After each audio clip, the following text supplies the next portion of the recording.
we were surprised. We kind of see them kind of spreading into this formation and wandering up into the New Zealand half and looking at each other. What's going on here?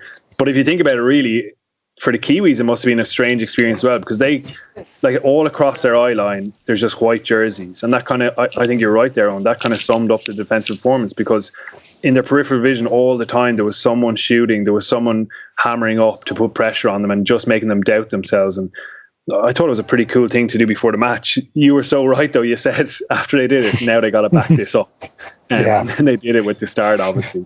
But it was a really kind of symbolic thing that they did. I would imagine a lot of thought went into that from Jones and the leaders. We don't know exactly who it was, but it was fitting that their defensive performance certainly married up to that. The work rate as well and kick chase and things like that was just off the charts. They're such simple things that everyone should be doing all the time, but you look back through that game and the amount of pressure they applied even off the back of their excellent kicking game, it was suffocating for the All Blacks.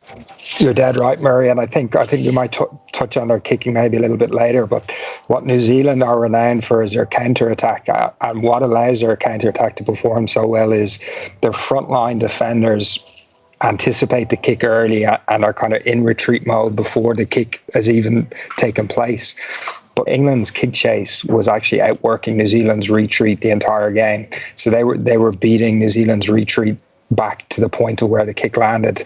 And now when New Zealand's second phase tried to get to width, they were just shut down by a wall of England defenders. And I thought that was a really, really key part of England's first kick plan, but also the pressure they exerted through the defence by they made a conscious effort of beating New Zealand's retreat back every time and deny them those counter